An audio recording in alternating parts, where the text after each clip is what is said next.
Okay, it's 4 o'clock on Thursday, November 14th. We have a quorum, so I will call this library board meeting to order. First thing on the agenda is the approval of the agenda, which everyone has on their pads in front of them. So I make a motion that we approve the agenda. Do I have a second? Second.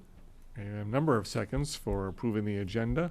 So I have a motion and a second, and there is one other item that's going to be added to the other business section. It'll be 6.3. It's not showing on the agenda that's published here, but it's going to be regarding the carpeting and the bid for the carpeting and a response that we got from Pullman Lumber on that. So we will address that at probably the very last thing for the meeting. So any other changes, edits? Nope. Okay, so then all in favor of approving the agenda as shown, say aye. Aye. Any opposed? Okay, motion carried. Okay, I'll talk slowly here so we can let this latecomer. Sorry. All right, now we're ready. So, next item is the approval of the minutes from the October 10th, 2019 library board meeting. So I move that we approve the minutes that are printed there as shown. Do I have a second? Second. I have a motion and a second. Are there any corrections or oversights? Any discussion on those meeting minutes? All right, hearing none, then all in favor say aye. Aye. Any opposed? All right, motion carried. Now we'll go into the financial report. So Paulina? Okay, we are 83.29% through 2019, and our budget is approximately 72.34% expended. Some contractual maintenance billing bills in October included remittances to Gopher State Fire Equipment for the annual inspection, Riverview Sanitation, and River Creek Nursery for planting of the sugar maples and mulch. The reimbursement paperwork was submitted to the engineering department for the sugar maples. Special programming remittances included payments for the Explorer Dome program, Little Golden Book, and Amazing Halloween Magic Show. Otherwise, I think we're looking good for this month. I got a question on the reimbursement. How much were you getting back, and do you know when we expect that? I'm not sure when to expect it just yet. I can double check. To be honest, I think it was up to... What, 75 a tree or something? Yeah, like that? 75 a tree, so 140, I believe. 150, yeah. Okay. Mm-hmm. All right, and then I know reading through the minutes from last month, I saw that Carl had asked, we have this 10% underage or overage, I guess, in our budget, and he had asked about if that's going to carry on for the rest of the year, but you thinking that there's going to be some charges coming up that may eat away at that. Yes, we're still looking at replacing some of the staff chairs right now, which might take some of that 10% out. Okay. All right, any other questions for Paulina on the financials? So nothing out of the ordinary otherwise? Nope. Okay. And we'll move on to the librarian's report, and we'll start with the library department activities report and statistics. Well, Paulina's gonna do everything today. Yeah, I could just slip through that. She let April take a day Yeah. off, and take some time off. She can't take And the then week Dave off again. Martinkus is not here to do secretary work, so Paulina's gonna Bear kind of with try me. to do everything. So bear with her if she's writing and talking at the same time. Okay. Okay, so the Children's Room Committee met on October 10th, and we just had a meeting on November 8th as well, with the Youth Services Librarian presenting items that the group would like to see and potential cost. We were looking at new faucets in the restrooms and painting in the space, and the Youth Services Librarian brought some suggestions on colors and things like that. The library hosted Magic Bob and the Awesome Halloween Show on October 17th. Magic Bob delighted an audience of 87 participants of all ages. He was charming and engaging with all members of the audience. It was a fabulous show, and the Youth Services Librarian received many compliments on Magic Bob's behalf. That's it for the librarian's report. Nothing too interesting out of the statistics, just pretty normal. We did have a small glitch a little bit, and at one point our web stats were up by 70,000 than normal, and I'm like, I wish that was true, but it's not true. So it had to go down to 8,500. But otherwise, all is good. So I'll just start, if that's fine, with programming for April. On Saturday, November 16th at 3, the library will host the RAD Zoo. It's the Reptile and Amphibian Discovery Zoo.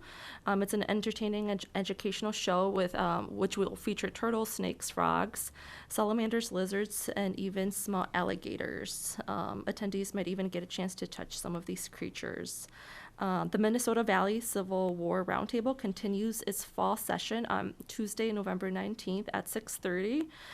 John Labatt will present the causes of the U.S.-Dakota War of 1862. The Minnesota Valley Civil War Roundtable series is presented the third Tuesday of each month at 6:30 at the library. The Riverfront Performing Arts Dancers will host a very special story time on Wednesday, November 20th at 10. They will read A Northwoods Nutcracker, a story based on their interpretation of the classic Nutcracker tale. They've added many local Minnesota tributes to the story. Story time will include a visit from the book characters and a chance to meet and dance with the performers. Attendees will also receive a free children's ticket to the live performance of the Nutcracker Ballet when it visits State Street Theater in December. Children ages 5 and up are invited to Lego Club on Thursday, November 21st from 3:30 to 5. They'll have a chance to complete the Lego challenge and build their own creations. We'll also be offering a holiday ornament making class led by library aide and very avid crafter Leah Bodie on Tuesday, December 3rd at 6:30. Ages 12 and older are welcome. There is registration required as space is limited. The Armstrong Boulevard Brass Quintet will perform on Thursday, December 5th at 6:30 at the library. The quintet includes members Craig Brendan, Thomas Spearer, Steve Beichler, Dave Stordalen, and Al Tone. I'm mispronouncing all those names. Will play a holiday in a pop music that is filled with hope, energy, and fun. Seating is first come, first served. And St. Nicholas will visit the library on Friday, December 6th at 3:30. The festivities will start with a story time led by Youth Services Librarian Catherine Tatnall, after which St. Nick will make his appearance. And watch out, St. Nicholas Faithful Companion Campus will also be visiting. Domeyer's German Store has generously donated treats to share with the young attendees as well. In terms of the staffing update, the Programming and Technology Services Librarian position was posted externally. We did not receive any internal candidates, and that posting will close on December 1st. We hope that someone will be in place by early 2020. It sounds like I talked to the human HR director, and she said that we had 7 to 8 applicants last week. So I haven't heard what the current status on that is. The Brown County Library Board update. Carl and I attended the County Library Board meeting on November 11th in Comfrey. We received the second disbursement for this year, which was $8,160 from Brown County, as did the other libraries. We also discussed how to pay the fees for Overdrive for 2020, since we requested the $5,000 increase from Brown County specifically for Overdrive, and we will not be getting that full amount. So New Ulm pays the bill and will do so again in 2020, and the County Library Board decided that a check will be written out to New Ulm for the increase from Brown County. To the cost of that, a $3,000 will be calculated based on population as it was in 2019, and the remainder of the Overdrive fees will be calculated based on Overdrive circulation by library. So I'll send those invoices out to those libraries sometime in probably April in 2020. Okay, regarding the staffing position, so that was Betty's former position, but kind of, sort of. Yes, yeah. Her position was not really defined as the librarian level position, so they Right, it was a library assistant number 1, I believe. So with the HR director and city manager, we presented a proposal, and it was accepted that we could post it as the programming and technology services. And then I see then acquisitions responsibilities transferring to the assistant director. Yes, to Now, April. is that going to be permanent, or do you think that would eventually switch back, but they just needed someone to kind of keep doing that? It'll more than likely be permanent, Okay. yeah. And then I see also that there was the approval of 31 subgrants. Yes. Totaling almost $40,000. And Mhm. some of that was what will be, we have a motion to, Yes, or, those are the 2 grants that were approved for New Ulm, 2 of those okay. at that time.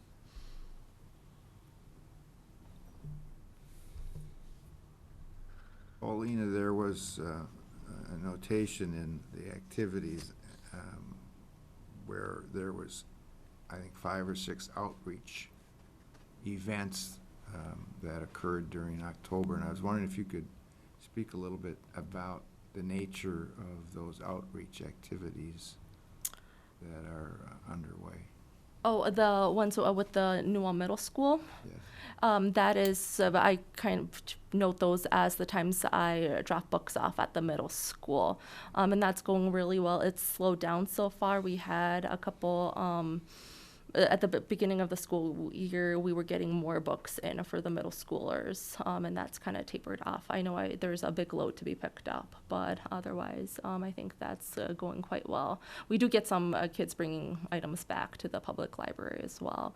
I don't have the definite numbers on how many books we've checked out so far, so. Mhm. All right, anything else for Paulina on the librarian's reports? All right, not hearing anything, we'll move on to the action items. First one being Resolution 2019-30, accepting the Arts and Cultural Heritage Fund grants.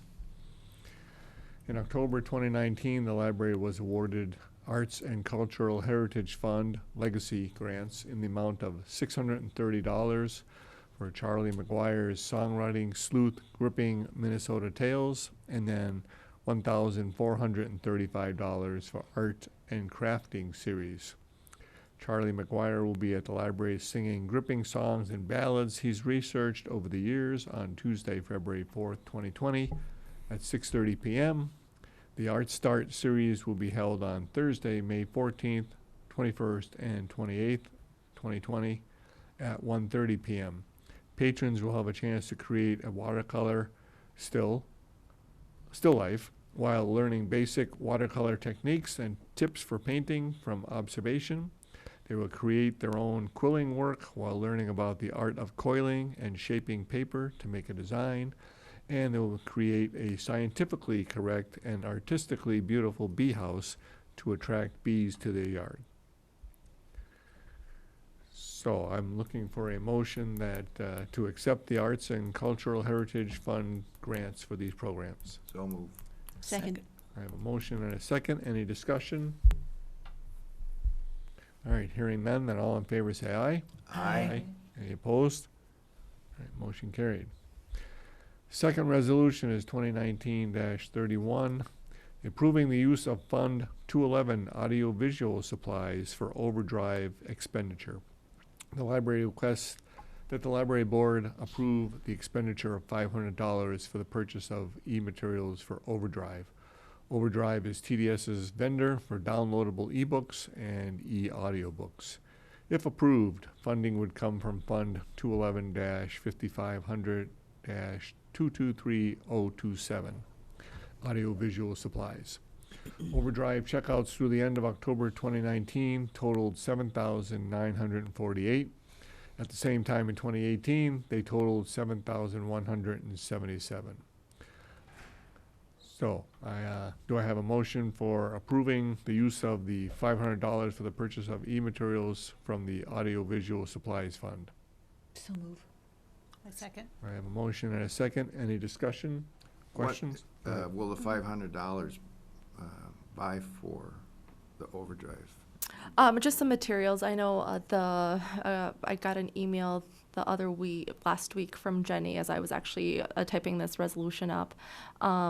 We are currently Overdrive is, TDS is out of money for the rest of the year, and we had one audiobook that a couple of our patrons have requested. I don't remember if it was an audiobook or a book, and she asked if we were interested in purchasing it within TDS, and we do have some AV monies left over that the Children's Department has not used all of it yet.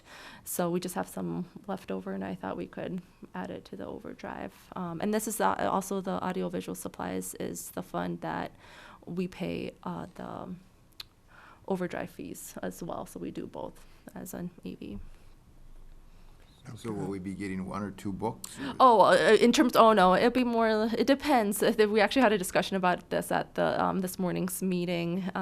We had a Traverse to Sioux directors meeting, and it really depends. It's probably like one of the audiobooks we were looking at was $85. It was on sale, so maybe, a handful, maybe 5 to 7, potentially, depending on what the titles are. Now, I know in the past too, when we've had donations, especially if there's donations over $1,000, that we utilize them for Physical books. Yep. So could we use that fund then too for purchasing overdrives and? We could, yeah, if we're interested in doing that, yeah. Okay. Have we done that in the past or? I don't believe we've done a lot of it, but we do get donations from patrons, and they don't specify. Some specify like a specific book, AV, or whatnot, but we do get undesignated, so kind of used to your own discretion. So I Okay. think we can use some of those monies for the future. Okay. So yeah, because I don't know. Do you think that we would need to purchase any more overdrive between the end of the year, since you said TDS is out of money, or? We could, and I know some other libraries are also, as the budget year is ending for most of us, I believe. I think we're finding that we have some left over that we can kind of designate towards Overdrive. Okay. All right. Anything else for any further discussion? All right. Not hearing any. So I have a motion and a second. So all in favor of approving the use of Fund 211 audiovisual supplies for the Overdrive expenditure, say aye. Aye. Any opposed? All right, motion carried. Third resolution is 2019-32, approving fine forgiveness. The City of New Ulm revises its schedule of fees annually. The Library Board approved the updated fees and fine schedule for 2020. The City Council approved the City Department's fees and fine schedules at the City Council meeting on November 5th. As of January 1st, 2020, late fees will not be charged for books, audiobooks, and movies that are overdue. Patrons will be billed for damaged items or items that have been overdue for 30 days or more. The library requests that all past late fines be removed from its patrons' accounts. Outstanding bills for damaged or lost items will remain on patrons' accounts. So, do I have a motion to approve the fine forgiveness? So move. I'll second. We have a motion and a second. Any discussion?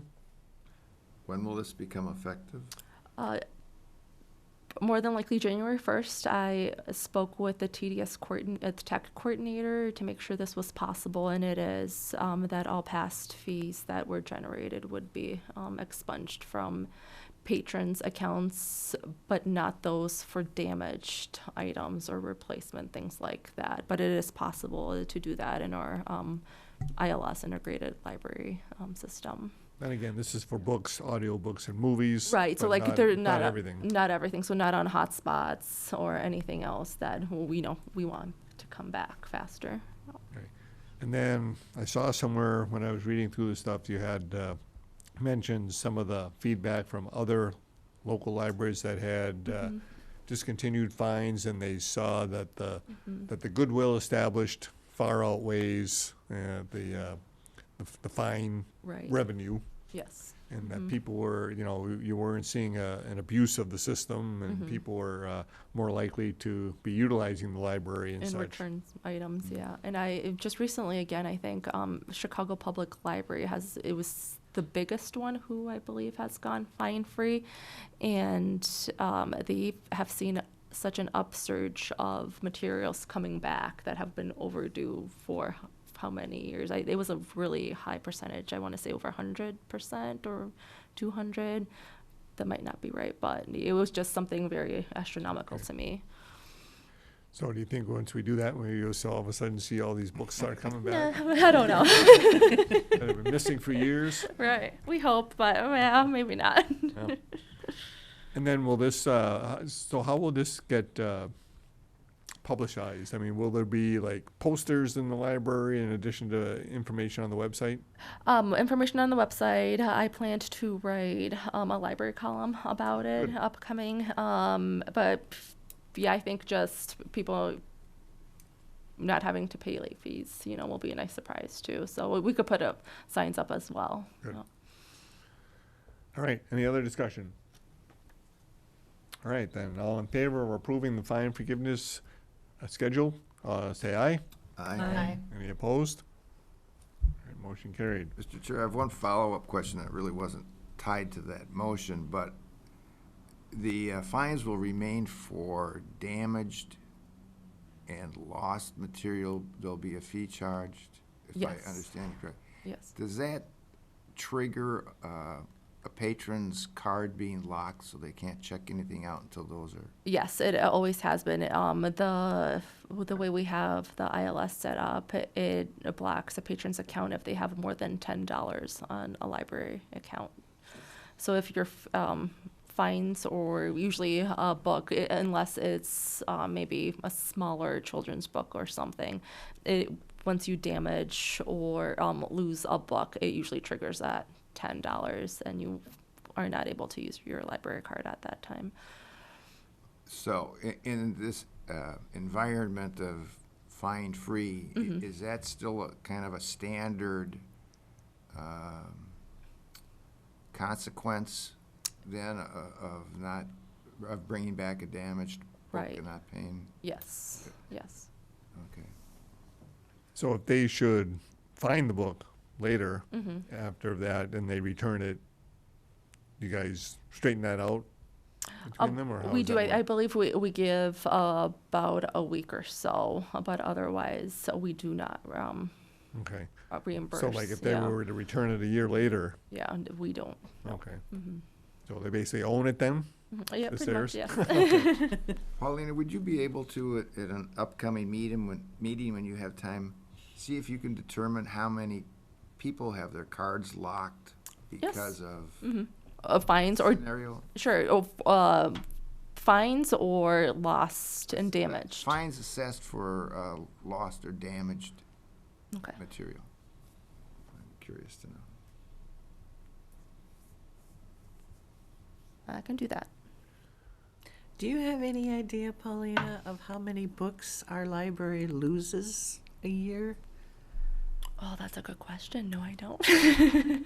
Just I can wondered. I can look that up. That up on the next thing too, and like it's the same thing, right? Yeah. It's the Sure. same Yeah. process. Because also, that would, yeah, I can check that because since we lend out throughout Traverse to Sioux, sometimes if they don't come back, we don't know what doesn't come back as well, unless, we're out looking for it. I can take a look at that. So if it was a book, say, borrowed from another library then, Mm-hmm. and it was lost, who's like liable for that then? Would it be the library that loaned it or the library that owned it? The library that, it's usually on the patron, whoever lost it Okay, at so if that they- library, yeah. if we borrowed a book from St. Peter Mm-hmm. and it got lost, then it would be Noam Library's responsibility for, Oh, you mean like in transit? well, no, not in transit, but just, say, oh, no. say Oh, they- the they- patron. Yeah, Yeah, then we would be on Okay. yeah. And for the most part, right now, I believe we talked about it this morning as well. We usually take in the monies so if a patron pays for someone else's book, we keep the monies at the library. We don't usually invoice them. We kind of do it on a case-by-case basis. Some invoice some of the other libraries where the material came from, some don't. But it sounds like TDS would like us just to have it stay at the library. And we're going to kind of try that out this year or in 2020. But it would be interesting to know how many lost books. I mean, Yeah. it just kind of gives us an order of magnitude of how prevalent the problem is. I don't see it being a major. Major thing, No, so. from our finances, I believe right now, let me see. I think we've only taken in I want to say 67% of lost and damaged, but that's obviously not excluding damaged. Let me see.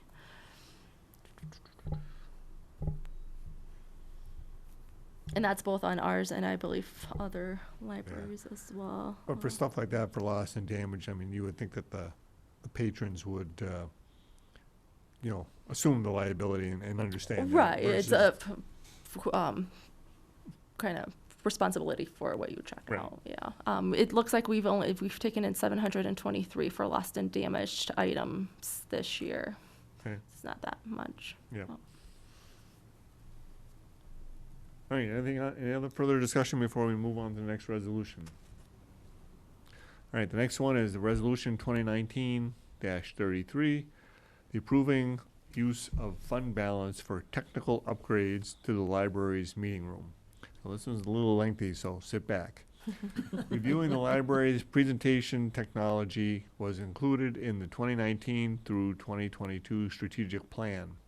The library director worked with the assistant library director and the NewCat coordinator to establish the following presentation technology goals for the library's meeting room. Update the equipment and connections, install a convenient and professional system that decreases staff time spent on program setup and teardown, technology to accommodate the needs of the hearing impaired.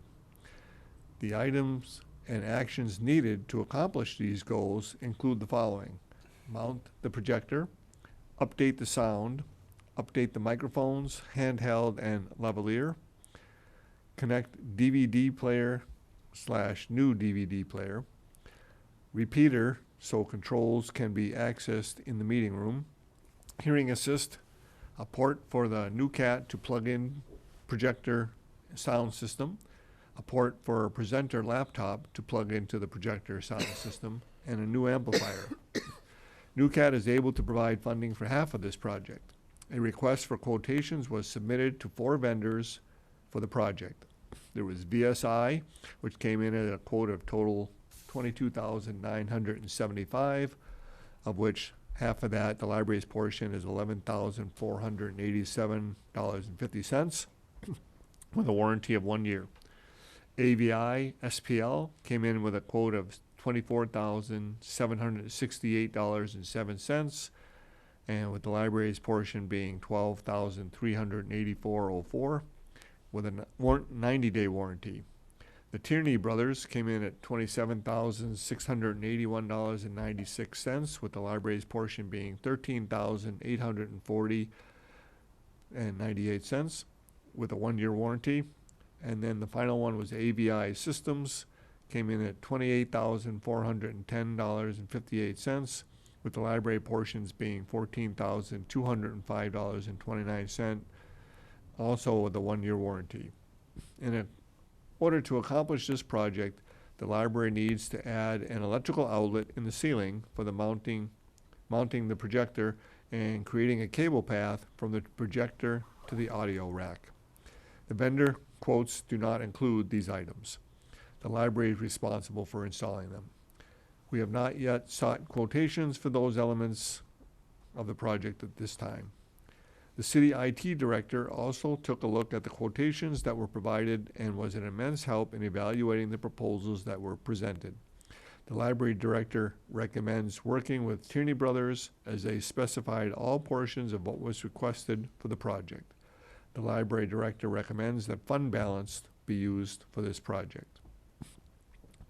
And also included with these are all the quotes, and I kind of took a look through them, and I quickly got lost. So I'm kind of glad that the city IT director, someone of knowledge, took a look at these to indicate that that they knew what they were doing, and they included all the things that we were asking for. Yeah, the city IT director was an immense help. He helped me evaluate all of the vendors, and they came in. AV Systems was number one, Tierney was number two, and then AVI and VSI kind of were the same score. And you had said he's kind of like set up a spreadsheet system? Yeah, that- I have it. Yeah, he set it up so he was able to decipher those proposals better than I could.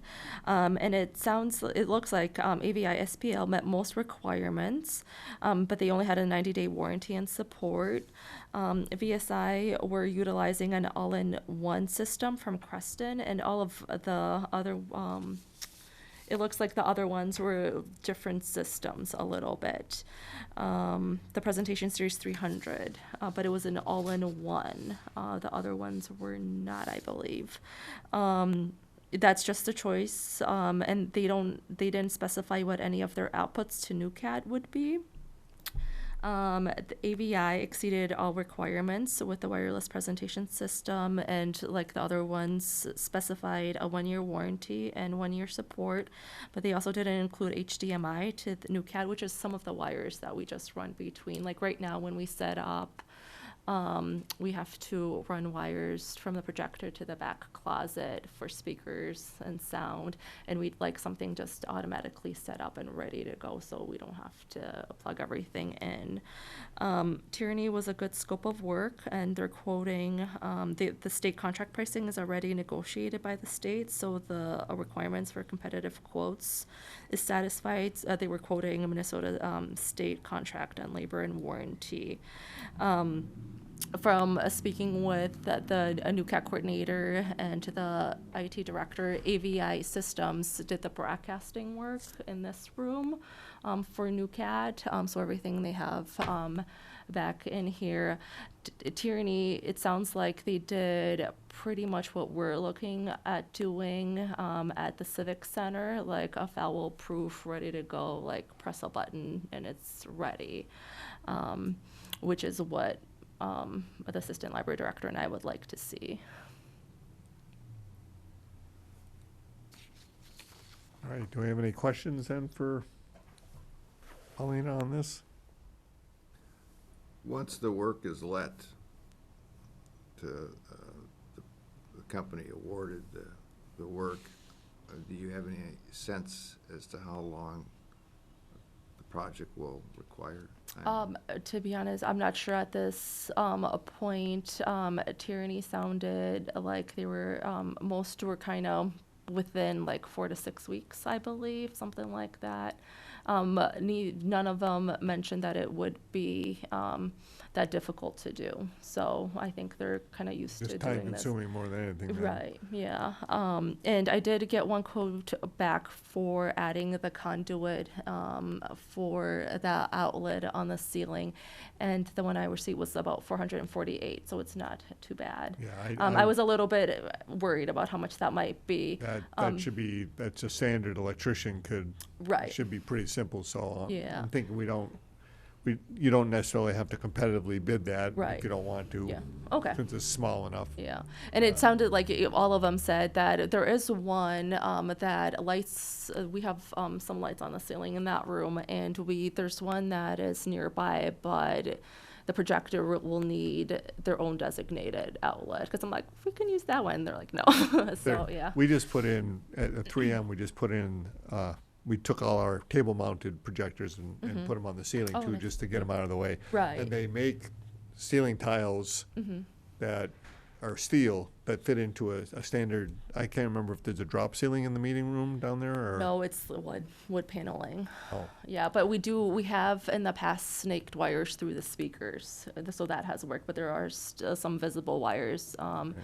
And the maintenance technician and I were talking about whether or not we could do the same through the tiles, or whether or not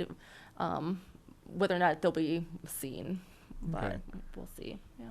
Okay, so putting an outlet up in the ceiling wouldn't be Wasn't it? any much, Yeah. really much different than putting one in a wall then, because it's a solid True. ceiling. Right. Yeah. Okay.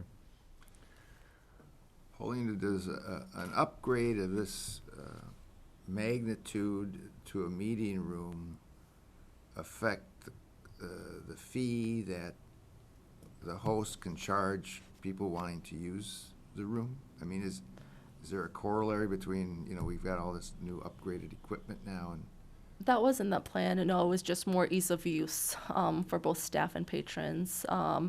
We don't see a lot of, we do see some presenters or just people in the community who use the meeting room. Not all of them request a projector, some do, but this would be less staff time or, kind of finagling on setting that up. They would just be able to plug in their laptop or device and be ready to go without much work. Right now, we're having to open up the back closet to gain access to some of the sound. So if anyone needs sound, we have to connect to that one closet.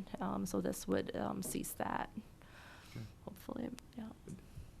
And then during the construction period, then would the meeting room have to be out of commission and you have to, reschedule things or move it to a different location within the library if there's anything scheduled for that? Potentially, yeah. I haven't really looked at the calendar for the next 2 months, but I don't see a big issue with Yeah, that, 'cause I depending know on that when we they- schedule. Because they use like that room for like, what, the film group uses that for the, The Film for the Society. movies, yeah. Mhm. Yeah, New Cat usually films on Mondays as well. So, I mean, we could work around, Okay. schedules and availability of the vendor. Yep. Any other questions or discussion? Sort of within the past year, I've noticed that there are a number of technical glitches when we're at the library to see a movie or a speaker Oh, or yeah. something. And Yeah. Yeah, I think it's Mhm. time. Yeah. Time that it's fixed. All right, so based on the recommendation from the library director with the input from the city IT director then, I will entertain a motion that we award the bid for the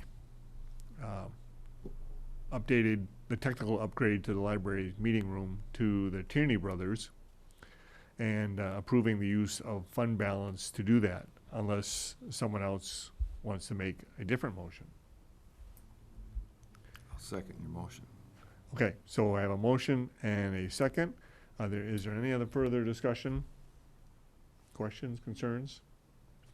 All right, then all in favor of utilizing the Tierney Brothers for the technical upgrades to the library meeting room and then also approving the use of fund balance for that, say aye. Aye. Any opposed? All right, motion carried. All right, that's it for the resolutions. Now we go into other business. We have 3 items to take care of. First item being the expiring library board terms. So Pauline, you want to? Sure. Go So with Bernice and Margaret's first terms and Holly's second term will expire on December 31st. Bernice and Margaret have indicated that they will serve with us for another term. And Holly will be eligible to serve a third term after being off the library board for a year. I spoke with, I know you're our TDS representation as well, and I spoke with Ann today, Hoganson, the executive director, and the way that works is Traverse de Sioux sends a letter to the Brown County Commissioners, and they will, I think, they appoint someone onto Okay. the TDS board from within Brown County. So I'm not exactly sure. We're going through the bylaws. It might be someone on the library board, but I don't think that's a requirement to a certain degree. But so I think the Brown County Commissioners might appoint someone or might be reaching out to find out if anyone else might be interested in serving on that next year. And then you had mentioned too that you have some other potential Yes. people to, to fill Holly's seat. Yes. Yeah. Okay. So I will reach out to them so within more the week. information to come on that. Yes. And you'll send the mayor out on them, sick Right, the mayor on them. If you guys have any suggestions as well, please let me know. All right. Okay. That a day after Thanksgiving, both the City Council and the PUC approved the day after Thanksgiving as a holiday for 2019, so we will be closed that day, but the library will reopen on Saturday. Okay, so will you be closing early on Wednesday beforehand? Yes. Okay. Yeah. I believe so, yep. I think I saw something, I can't remember where I saw that there was some mention of that. All right, and then the last item, which is an adder, is we're gonna kind of reopen the issue of the carpet, which was, a resolution was voted on last month, and I guess the bid was awarded to the firm out of Rochester, was it Hiller? In the event, because you had quoted, I guess Kraus had closed its doors, or the firm that we had used before. That was just a place that I mean, all the vendors told me that the type of carpet we had, that companies out of business. So, I mean, it's just different kind of Okay, so- company for, for tiling, yeah. Right, okay. I mean, they all use that kind of carpet. Okay. So anyways, the bid was awarded, we had competitively bid it amongst a number of different firms, and then the bid was awarded to Hiller, and then you had sent out the, Carpeting bid announcements. Yep. to indicate that either if they got it or they didn't get it. And then you had gotten a response back from Nathan Gusso at Pullman, and everyone has a copy of that printed in front of them. I'll read it. It says, "Dear Paulina and Library Board members, I would like some clarification on the bid process of the New Ulm Public Library. I was under the impression that this building was city-owned, assuming that anyone invited to bid the project would be local New Ulm businesses. I find it very frustrating that we get emails weekly from the New Ulm Chamber reminding us to shop local, but our own city is not even doing so. I understand the need to stay within budgets and keeping local businesses honest, but I will have a hard time in the future submitting a bid to the New Ulm Public Library or any other city building, knowing that I am competing with a company that not only does commercial, and is not a local business. If the bid was solely based on moving inventory, I would definitely have reached out to a moving company to include that in the bid. Nowhere in the original invitation to bid did it say anything about moving inventory. I am a little disappointed and frustrated and would like an explanation as to why this project has been awarded to a business out of New Ulm. Please share this with whomever is involved making these decisions." So, I think he has kind of a valid concern based on, the stuff that I read through, that, the quote did not indicate that. Hiller put it in, and that was, so it really wasn't an apples to apples comparison of all the bids. We could have rebid it, and then, check the pricing on that. But you had indicated in some of the text between us that if you took out the moving price, this is what Hiller's.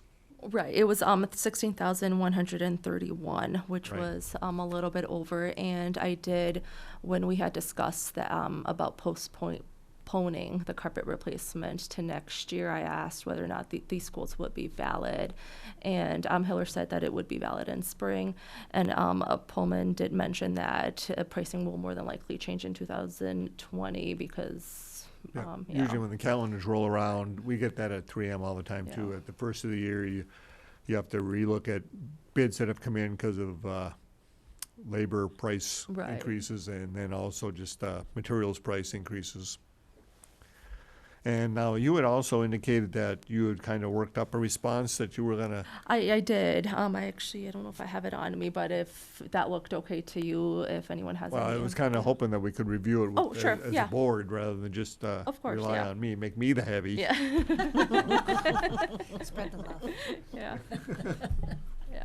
So okay. Said thank you for your response. You have my sincere gratitude for the time you took to provide us with quotes and carpet options. It was a pleasure to meet you. The library board considered all options, including the time frame required as stated in the quote follow-up. The library is a New Ulm city building, yet we are obliged to seek out the best possible options for a project from all possible vendors. I hope this doesn't discourage you from working with us or the city in the future. Thank you again. Is there anything else I should respond with from the library board? I'm not sure we need to respond to this, but I would say from listening to this in our discussion, I think we were more concerned with the time framing. Right. And the money's not necessarily anything to do with the fact that Hiller or Hillman included the moving. That wasn't necessarily, it was a nice Right. added bonus, but I don't think it was necessary. Right. I don't think there needs to be an explanation, though, in that letter. in No, regards to I don't that. think so either. I think that the letter that she has drafted sounds good. I mean, it's, yes, it's kind of a dichotomy here. We got yes, we'd like to stay local if we could, but, we are looking at, getting the biggest bang for the buck too. And you can't always get that by staying with the limited grouping within town. So we have to look at, because we have budgets that we have to maintain as well. Well, we don't want our taxes to go up Right. even higher, too. Yeah, So exactly. it's a benefit to both. yeah. So we really don't need to give all the explanations and the details in the response, but I think that you've kind of hit the high points, and it sounds good to me. Okay. I don't know if anyone else has I anything else. concur like- with you. Okay. And yeah, I'd hate to think that we soured them on bidding in the future, but that's their prerogative. If they want to do that, then they can certainly take that avenue. All right, so you can go ahead and Or send that Okay, then. I will do that. Thank you. All right, so that's anything else for other business? All right, then hearing none, then we're done. So I officially adjourn the meeting. Thanks, everyone. Thank you. You.